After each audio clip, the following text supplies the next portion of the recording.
दोस्तों अस्सलाम वालेकुम, कहिड़ा हाल अथव। उम्मीद कयां पियो सभु दोस्त ठीक ठाक हूंदा। तव्हां ॾिसी रहिया आहियो रावल अली यूट्यूब चैनल।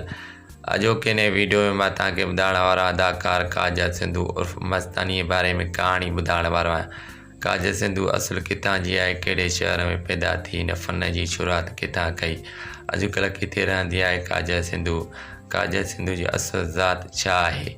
दोस्तों काजल सिंधू आख़िरकार किथे आहे, न कंहिं ड्रामे में, न कंहिं फिल्म में, न कंहिं सिंधी शोबिज़ में नज़र अचे पई। आख़िरकार काजल सिंधू शोबिज़ खे छो छॾे ॾिनो आहे, काजल सिंधू जी सॼी स्टोरी मां तव्हांखे हिन वीडियो में ॿुधाइण वारो आहियां।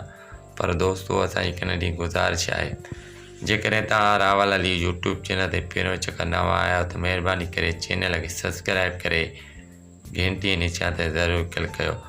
दोस्तों तव्हांजो वधीक टाइम वेस्ट न पिया कयूं, हलूं पिया पंहिंजे मेन वीडियो की तरफ़। दोस्तों काजल सिंधू लाड़काने शहर तालुके नैदेरे में पैदा थी। असुलु हिन जो शहर नैदेरो आहे। हिन फ़न जी शुरूआति 2008 में ईस्वीअ में कई।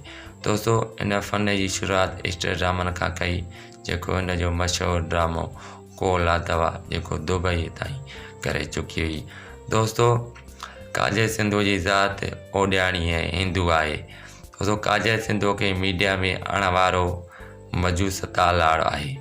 दोस्तों काजल सिंधू जा जेके मशहूरु ड्रामा KTN चैनल जा आहिनि, जिन जा मां तव्हांखे कुझु ड्रामनि जा नाला ॿुधाईंदुमि। कारो सिज, बाज़बान, कंडनि जी सेज, दर्दनि जी दरिया समेत केतिरा ई मशहूरु ड्रामा KTN जा करे चुकी हुई।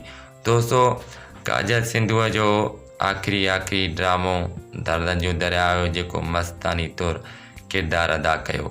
दोस्तों काजल सिंधू मस्तानी तौरु किरदारु अदा कयो, जेको सॼी सिंध में मशहूरु थी। दोस्तों काजल सिंधू दर्दनि जे दरिया जी रिकॉर्डिंग हलंदड़ हुई। बदकिस्मत काजल सिंधूअ शादी कई पंहिंजे माइटनि में, ऐं काजल सिंधू पंहिंजे माइटनि में शादी कई। उनखां बाद में दर्दनि जो दरिया ड्रामे जी रिकॉर्डिंग छॾे ॾिनी ऐं ड्रामो बि दर्दनि जो दरिया छॾे ॾिनई। दोस्तों हाणे काजल सिंधू उमरकोट शहर में रहंदी आहे।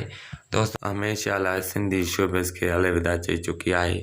दोस्तों अॼु जो ही नंढिड़ो वीडियो जे तव्हांखे पसंदि आयो हुजे त महिरबानी करे मुंहिंजे यूट्यूब चैनल रावल अली खे सब्सक्राइब करे घंटी निशान ते ज़रूरु क्लिक